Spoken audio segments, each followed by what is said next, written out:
They say success is the best revenge. I used to believe that. I used to think that if I just worked hard enough, kept my head down, climbed the ladder rung by rung while others cut corners or coasted on handouts, I'd finally be free, free of the judgment, the guilt-tripping, the endless comparisons. But what no one tells you is that when you come from a family that needs you to stay small so they can feel big, success doesn't set you free.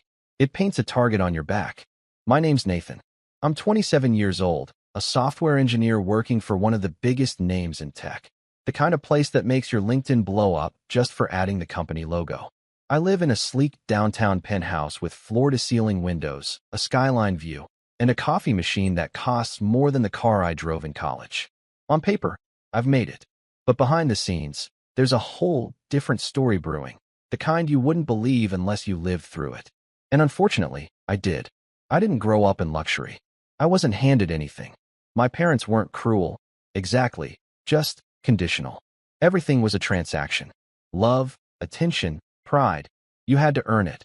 And even then, it came with strings. My younger brother, Brandon, never had to worry about that. He was the golden child. He could bomb out of classes, get arrested for petty vandalism twice, and still be met with, "He's just figuring himself out." Me? One missed homework assignment in 8th grade, and I got the silent treatment for a week. When I told my parents I wanted to go to college out of state, they laughed. Not a chuckle. A full-on belly laugh, like I'd just said I wanted to be an astronaut at 18. "You think we're going to take out loans for that? Be serious, Nathan." So I got serious. I worked 2 part-time jobs through high school, saved every dollar. In college, I averaged 70 to 80 hours a week between classes, tutoring, food delivery, and night shifts at a security desk where I coded on a beat-up laptop while watching grainy CCTV footage. I lived off caffeine pills and dollar menu burgers. I didn't party. I didn't date. I barely slept. But I graduated at the top of my class, built a few side projects that went semi-viral on GitHub, and landed an internship at a firm that eventually led to my current role. I never took a penny from my parents, and I never once held it against them, or at least I told myself I didn't. Brandon, meanwhile, bounced around majors for 6 years and dropped out twice. He never worked a real job, just odd gigs my dad lined up through his buddies. My parents kept telling him to find his passion, like that was a valid excuse for coasting into his mid-20s. When he finally settled on a photography business, they basically funded it. New camera, studio space, even covered his rent for a year to help him get on his feet. I remember coming home for Thanksgiving once during that time and seeing Brandon's new apartment. It had exposed brick walls, a giant canvas print of New York City, and an espresso bar. I was sleeping on a stained futon above a noisy taco shop at the time, and when I made a comment about how nice the place was, my mom just said, "Well, he's pursuing his dream, Nathan. That's hard too." I didn't argue. I just smiled, ate my turkey, and went back to grinding. A few months ago, after years of scraping and saving, investing smartly, and catching some lucky breaks with stock options, I made the biggest purchase of my life, a modern penthouse condo smack in the heart of the city. It was everything I had fantasized about during those broke college nights. Clean lines, panoramic views, high ceilings, and best of all, complete silence. No one yelling. No guilt-tripping. No constant noise from upstairs neighbors. Just me, my work, and the sound of the espresso machine humming in the background. I didn't even post it on social media. I wasn't trying to show off. I told maybe 4 people, my best friend, my mentor, and yeah, my family. I wasn't going to hide it. I figured maybe, for once, they'd be proud. My dad's reaction was lukewarm at best. He asked how much I put down, what the interest rate was, and if I had considered buying somewhere less flashy. My mom just stared at the photos I showed her, then said, "Wow, must be nice." And Brandon? He didn't say anything, just scrolled through the pics, set the phone down, and mumbled something about needing to get back to editing. I brushed it off. I told myself they were just surprised. Maybe they didn't know how to express excitement. Maybe they felt left behind. It wasn't until 2 weeks later that I got the call. "Nathan," my mom said, her voice weirdly formal. "We'd like to have a family dinner. Just us. Sunday night." I asked if everything was okay. She said it was just a conversation. No big deal. The moment I walked into their house that Sunday, the same house I grew up in, with the same creaky staircase and lemon-scented candles, I felt it. That tension.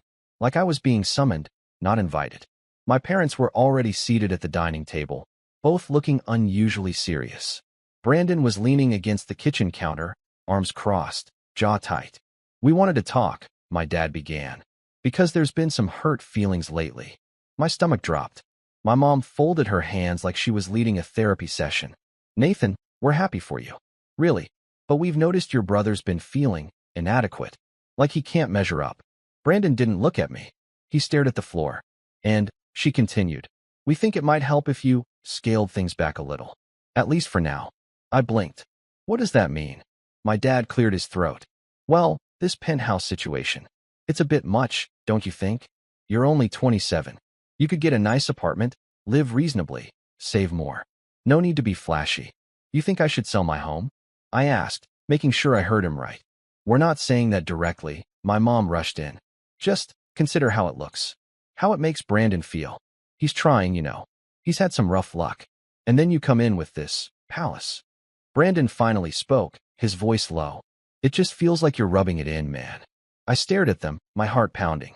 For a second, I actually wondered if I'd fallen into some surreal prank show. Like there had to be hidden cameras. "I work for that place," I said quietly. "I didn't win it in a raffle. I gave up everything for years. And we're not denying that," my mom said, palms raised. "But family is about balance. About keeping each other in check." My dad nodded. "It's about harmony.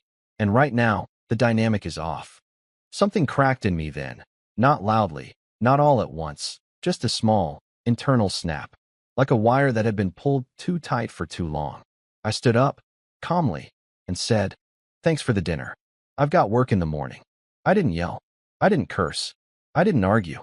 I just left, got in my car, drove home to my palace, and sat in silence for an hour staring at the skyline I had spent a decade chasing. I wish I could say that after that family dinner, the one where my parents politely suggested I sell my home because it made my brother feel inadequate, things simmered down. I thought I'd made my boundaries clear. I thought leaving quietly would send a message. But if anything, it made things worse. Like I had insulted some unspoken hierarchy by refusing to shrink myself. And over the next few weeks, the tension escalated in a way I couldn't have predicted. Subtle at first, then not so subtle. It started with the texts. At first, they were harmless enough. My mom forwarding me links to affordable downtown lofts with notes like, "See, this one's more modest, but still cute." Or, "Wouldn't it be nice to have neighbors more your age?" I didn't respond. Then came the guilt-trippy stuff. "Brandon hasn't been sleeping well. He keeps comparing himself to you. It's breaking my heart." Or my personal favorite, "Success means nothing if it tears a family apart." I ignored those too. That's when the others got involved. My aunt called me out of the blue, someone I hadn't spoken to in over a year. She launched into a faux-concerned monologue about how proud everyone was of me. But maybe I should consider how hard it must be for Brandon to constantly live in my shadow. "You've always been the driven one," she said sweetly, like I'd been hoarding ambition unfairly. "Maybe tone it down a bit, for everyone's sake." Tone it down. For everyone's sake. I asked her if she'd be willing to tell Brandon to tone down the freeloading. She didn't like that. After that, my mom tried a different angle. She invited me over for a just us lunch. No dad, no Brandon. I was skeptical, but curious. I showed up to find the dining table already set, pasta boiling on the stove, and my mom in her full apron and smile routine. She chatted about the weather, a new neighbor's dog, random bits of gossip, until finally, she slid a manila folder across the table. "What's this?" I asked. "Just something to consider." Inside were brochures. Therapy centers. Specifically, family counseling services. She sat across from me with that practiced, pitying expression that always meant she thought she was being generous. "I think we all need to heal," she said. "You've been so angry." I laughed. Couldn't help it. "I've been angry. You stormed out of dinner, Nathan. Because you asked me to sell my home to protect Brandon's ego.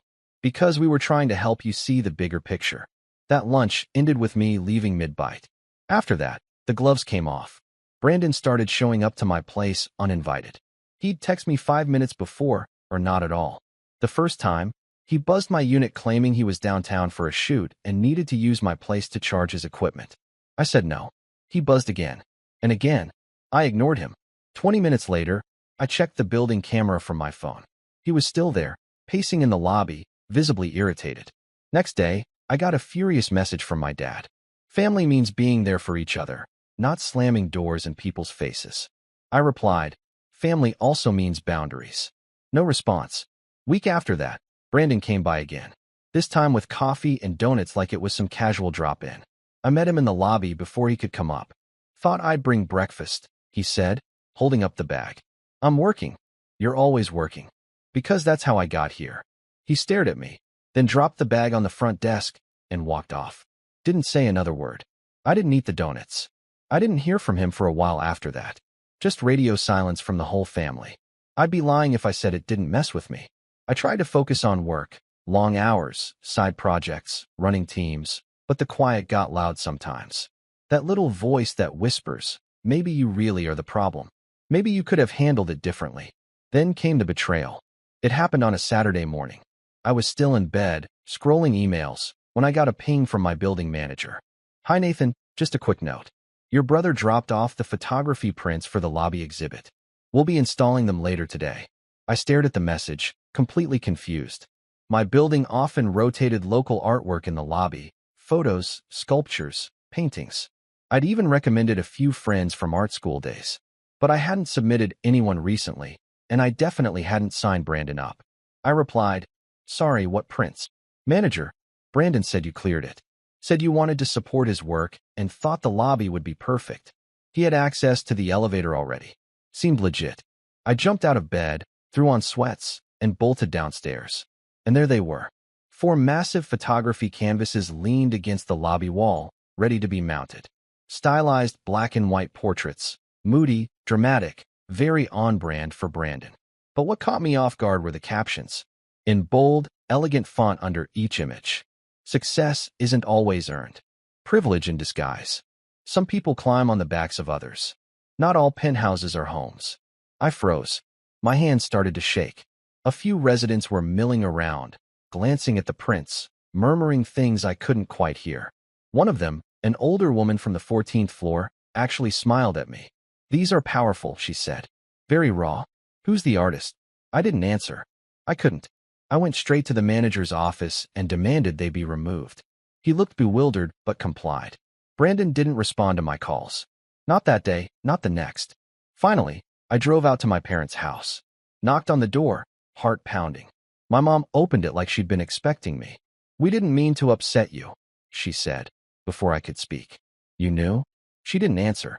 I pushed past her, into the living room, where Brandon was sitting on the couch, feet up, scrolling on his phone. You forged my name, I said.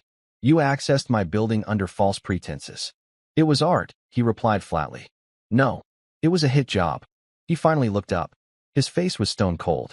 You've made it clear you don't care about this family. I was just returning the favor. I was speechless. Not because of the words, but the ease with which he said them. Like this had been building in him for years, and now that he'd found a way to hurt me, he'd never felt more alive. You could have asked for help, Brandon. He scoffed. You don't offer help. You flaunt what you have. You think just because you suffered, it gives you the right to look down on everyone else. I don't look down on you, I said. I didn't. But maybe I should have.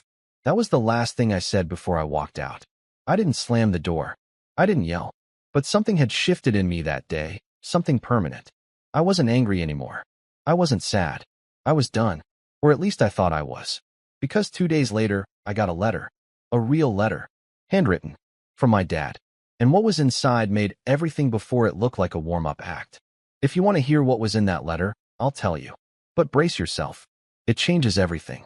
The letter arrived on a Tuesday. I remember because I had just finished a call with my project lead and was debating whether to make lunch or skip straight to my afternoon meetings.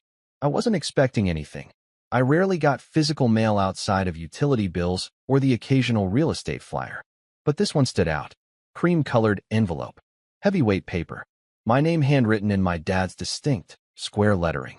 No return address. Something about it made my stomach tighten.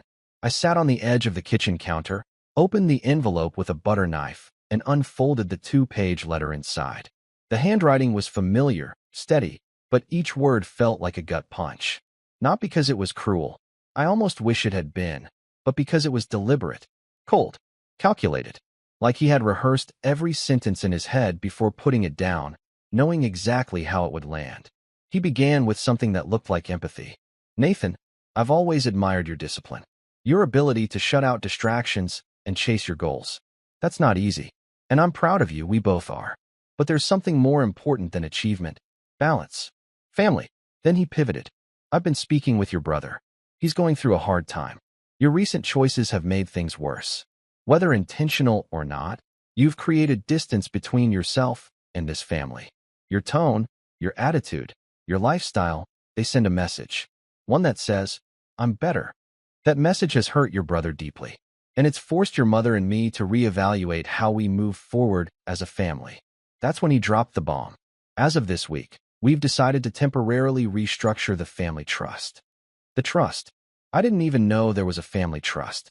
My parents weren't wealthy by any means, middle class at best, but I knew my grandfather had owned land upstate that had been passed down when he died. Acres of undeveloped forest, worth more than most people realized. I'd always assumed it was being held for retirement or maybe some future family emergency. My dad never spoke of it in detail. It was one of those "we'll talk about it someday" topics that got buried under small talk and football games. Apparently, someday had arrived, just without me. He continued, "We've named Brandon as the primary beneficiary for the next 5 years. It's not about favoritism. It's about need. We hope you understand that this isn't punishment. It's protection. For the family. If you're willing to meet us halfway, this can change. But if you continue down your current path, you may force our hand long-term. The door is always open, but so is the window of opportunity." I read the letter twice. 3 times. Each time, it made less sense and hurt more. It wasn't about money. Not really. It was about being written out, symbolically and literally. My entire life, I had tried to play by the rules. Work hard. Be responsible. Stay humble. I hadn't asked for anything. Not once. And now, the one time something was available, I wasn't just passed over. I was threatened. I sat in my apartment, the city spread out below me, and felt completely, utterly hollow. Over the next few weeks, I spiraled. Not dramatically. Not in the way people imagine when they think rock bottom. I still woke up, logged into work, answered emails, attended meetings. But I was checked out. My focus evaporated. Deadlines crept up faster than usual. I stopped working out, stopped cooking, started ordering takeout every night. I left dishes in the sink. I missed a friend's birthday dinner and forgot to call back another who left a voicemail saying he was worried about me. I ghosted my mentor. I didn't even realize how far I'd slipped until my manager pulled me aside during a Zoom call. "Nathan," she said gently, "this isn't like you." I wanted to lie, to say I was fine. But instead, I just said, "I know." She gave me some time off. A week. No questions asked. I thought about using it to take a trip, escape somewhere, reset. But the truth was, I didn't have the energy. So I stayed home, slept in, binge-watched old sci-fi shows, and stared at my phone more than I care to admit. One night, around 2 a.m., I was scrolling through an old photo album on my phone. Pictures from college, mostly grainy shots of my first apartment, screenshots of early code projects, selfies with friends I barely spoke to now. And then I found a video I didn't remember taking. It was me, age 21, sitting on the roof of my college dorm. I was talking to the camera, half joking, half serious. If future me ever sees this, congrats. You made it. I hope you've got a real coffee machine and not this instant junk. But seriously, don't forget what it felt like to want it this bad. To work this hard. You owe that kid something. I watched it twice. Then again. I don't know why, but something about that version of me, hungry, tired, hopeful, hit harder than anything my parents had said. I didn't recognize him completely, but I remembered the feeling. The fire. I stayed up all night after that. Not crying. Not plotting revenge. Just thinking. Next morning, I woke up and cleaned my entire apartment. Top to bottom. Threw out every piece of takeout trash. Washed the dishes. Did laundry. Made my bed like I hadn't in weeks. Then I sat down at my desk, opened a blank doc, and started writing something I hadn't written in years, a product concept. Not for work. Not for anyone else. Just for me. It was an idea I'd had ages ago. A tool for freelancers to track income, expenses, and contracts in one clean dashboard. I had shelved it during my early days at the company, thinking I didn't have time. But now, I needed something that felt like mine again. Something that reminded me who I was before I let their voices get in my head. I built a prototype in 2 weeks. Nothing fancy, just a bare-bones interface and some back-end logic. But it worked. And more importantly, it gave me purpose. I didn't tell anyone. I kept working on it in the evenings, slowly rebuilding my schedule. I got back to journaling, meal prepping, working out. Started attending team meetings with real input again. My manager noticed. So did a few coworkers. They started sending me bigger tasks again, harder problems. I crushed them. Quietly. Steadily. And for the first time in a long time, I didn't feel like I was chasing approval. I wasn't trying to impress anyone. I was just living. A month passed. Then 2. I stopped checking in on Brandon's socials. I muted the family group chat. I told myself I'd re-engage when I was ready. When I wanted to. And not a second before. One day, I came home to a note taped to my door. Can we talk? B. No envelope. No text. Just 3 words. I stared at it for a long time. My first instinct was to tear it up. Burn it. But I didn't. I took it inside, placed it on the counter, and left it there. I didn't call him. Instead, I kept building. The tool I had started, now called Ledgerlight, had grown. I'd onboard a few freelancer friends as beta testers. Feedback was promising. One even offered to invest. I turned it down. I wasn't ready for that yet. But it lit a fuse. I started planning a soft launch. Bought a domain. Hired a designer to clean up the UI. Built a waitlist landing page. And one morning, as I was reviewing metrics, I realized something. I hadn't thought about the trust. The betrayal. The letter. In weeks. Not because I had healed, but because I had shifted the focus. They hadn't won. They had tried to knock me off center. And for a while, they did. But I found something they never expected me to find. Myself. The version of me that wasn't defined by their approval or guilt. The version that didn't need validation from parents who only loved me conditionally, or a brother who resented my existence. That version, he was just getting started. But then, just when I thought I had finally built enough distance, something happened that pulled me back into the fire. A voicemail. From my mom. Tearful. Breathy. Rambling. I didn't know they were going to do this, Nathan. I swear, please call me. It's gone too far. Your brother, your father. I can't fix this alone. That's when I knew. Something had changed. Something big. And this time, I wasn't going to walk away. I was going to respond, but on my terms. I didn't call her back right away. That might sound cruel, especially after a voicemail that emotional. But you have to understand, my mother is a master of tone. She knows exactly when to use warmth and when to play the victim. I grew up watching her wield it like a scalpel. Soft voice, quivering breath, dramatic pauses. Always stopping just short of actually saying anything direct. Always forcing you to connect the dots, feel the guilt, fill in the blanks. She never left messages like that. And she especially never admitted she couldn't fix something. That was the first clue that whatever happened, it wasn't just a spat or another round of think of your brother. This was deeper, more volatile. But I wasn't about to walk into another emotional ambush. Not this time. I had worked too hard to reclaim my peace, to remember who I was without the noise. So I did something I never would have done 6 months ago. I didn't react. I strategized. First, I saved the voicemail. Downloaded a copy. I didn't even know if I'd need it, but my gut said this was going to get complicated. Then I sent a quick message to someone I hadn't spoken to in a long while. Hey, can I buy you coffee this week? I need to talk. Family stuff. That someone was Jamie, a childhood friend of mine who'd grown up a few blocks over. We lost touch after high school, reconnected briefly in college, then drifted again. But Jamie knew my family, had seen the dynamics, heard the arguments, been there the night my dad made Brandon lie about breaking the garage door, then punished me when I tried to correct the story. Jamie had always called it like it was.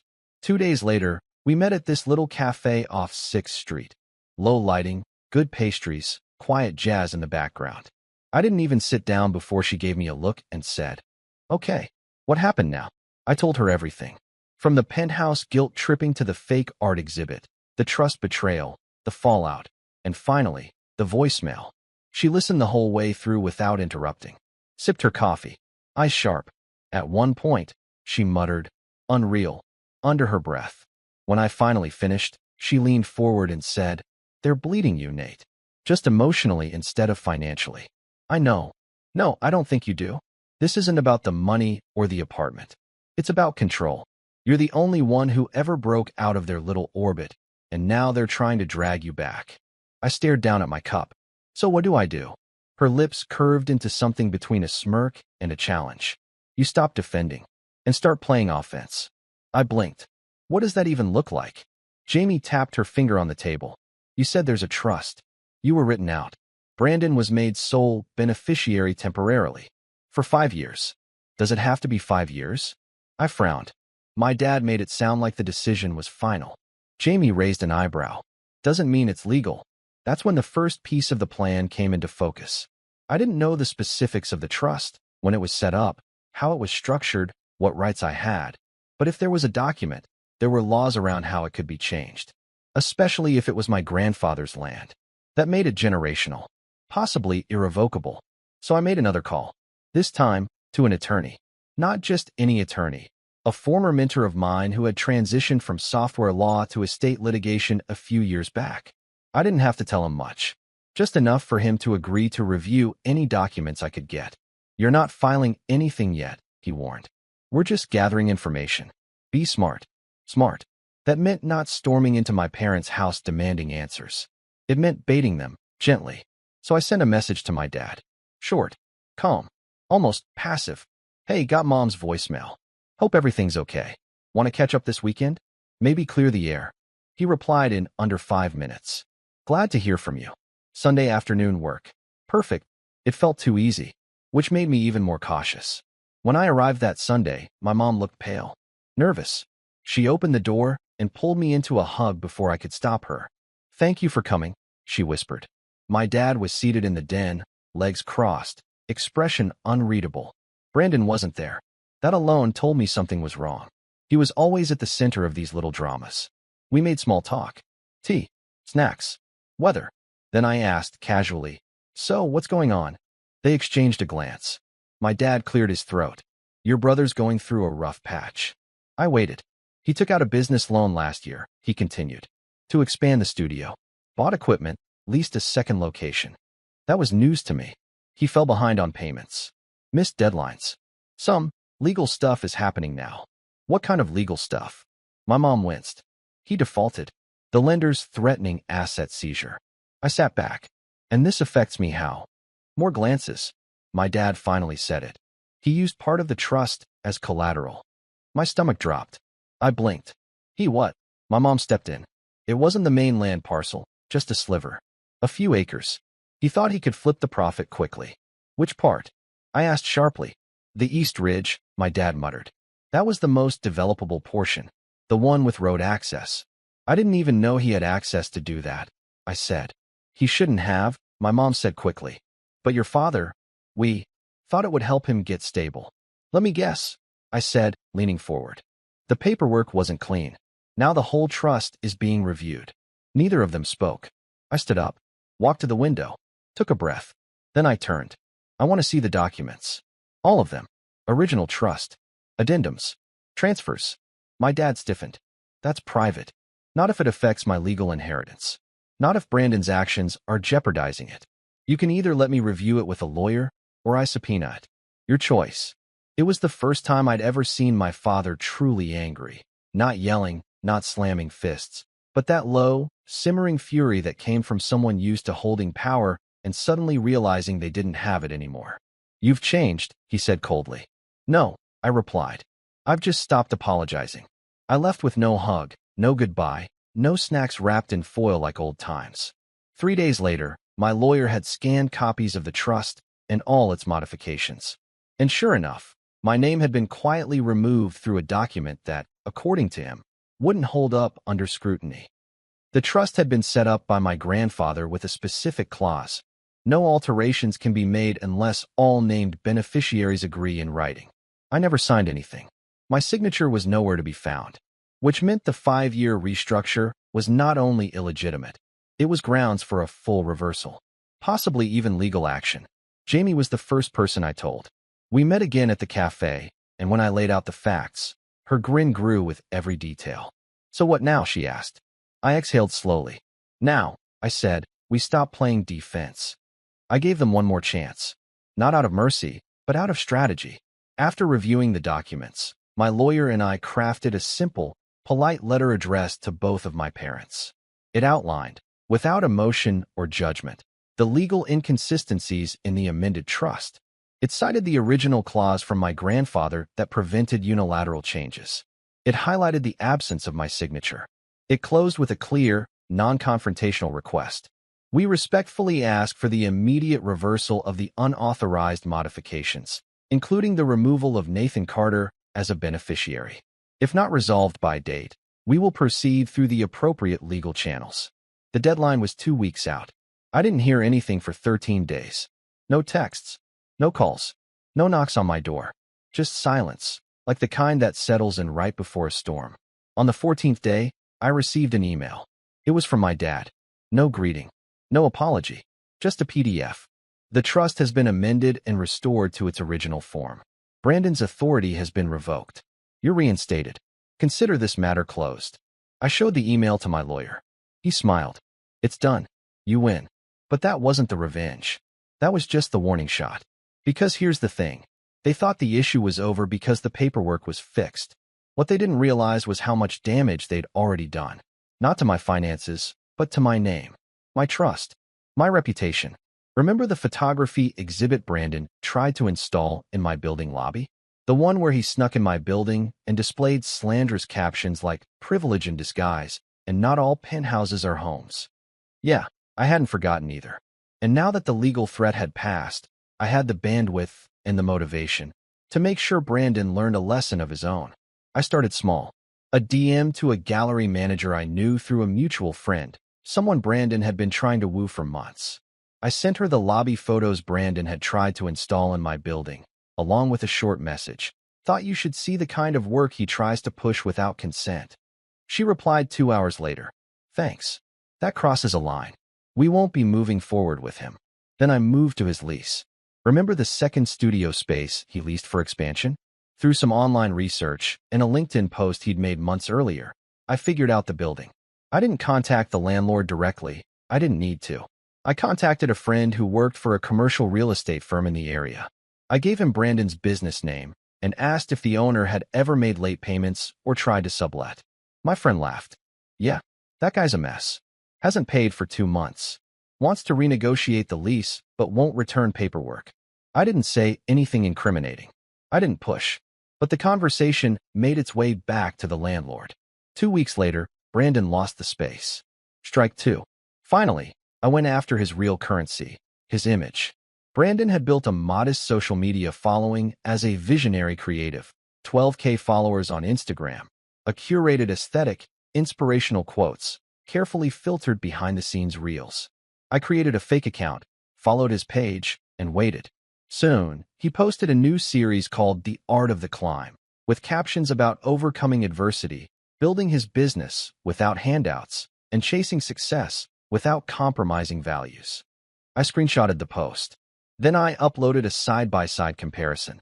The post versus a scan of the letter my dad had sent me months earlier, the one where he admitted Brandon used the trust as collateral for his business loan. I didn't include identifying information. No address. No docs. Just a caption. Curious definition of without handouts. Then I let the internet do its thing. Within 24 hours, Brandon locked his account. Strike 3. The fallout was quick. I didn't hear from him again. No apology. No attempt to reconcile. Just silence. His name disappeared from my building's directory. Apparently, he had been living in a friend's apartment nearby. Gone now. My parents, on the other hand, tried one last maneuver. An invitation. Dinner. At their house. To talk. I considered ignoring it. But I needed closure. So I went. It was just the two of them. Brandon wasn't there. The dining room was pristine. Napkins folded. China I hadn't seen since Christmas 5 years ago. My mom served roast beef. My dad poured wine. For a moment, it almost felt normal. Until my mom set down her fork and said, "We just want to move forward." I nodded. So do I. My dad cleared his throat. We've made mistakes. I didn't speak. We let things spiral, he continued. We thought we were helping Brandon, but we see now how that hurt you. I finally met his eyes. Do you? He hesitated. We're trying. I leaned back in my chair. Good. Because here's how we move forward. They both straightened. I'm not asking for an apology. I'm not asking for affection. I'm not even asking for a relationship. What I am asking for is distance. My mom's eyes welled up. Nathan, I held up a hand. I've rebuilt everything you tried to strip away. I've cleaned up the mess Brandon left behind. And I've done it without rage. Without dragging your names through the mud. Because I still have more respect for this family than you ever had for me. They sat frozen. I stood. I'll see you on holidays. Maybe. But I'm done playing the scapegoat. I'm done being the emotional punching bag. From now on, you get access to me based on how you treat me. Not because of blood. My mom wiped her eyes. My dad just stared at his plate. I walked out. No hug. No wave. No thank you for coming. Just the sound of the door clicking shut behind me. Quiet. Clean. Final. That was 6 months ago. Since then, my life has been simple. Work is steady. Ledgerlight launched with 3,000 signups in the first month. I hired a small team. Quiet growth, no flash. Just results. The penthouse. Still mine. I upgraded the coffee machine. My parents haven't called. Brandon's social media remains inactive. Word is, he moved out of state. Sometimes people ask me if I regret any of it. If it was too much. If I wish I had just let it go. But here's the truth. I didn't burn the bridge. They did. I just made sure they couldn't rebuild it with stolen wood. And that, my friend, is how I got my peace back. For good.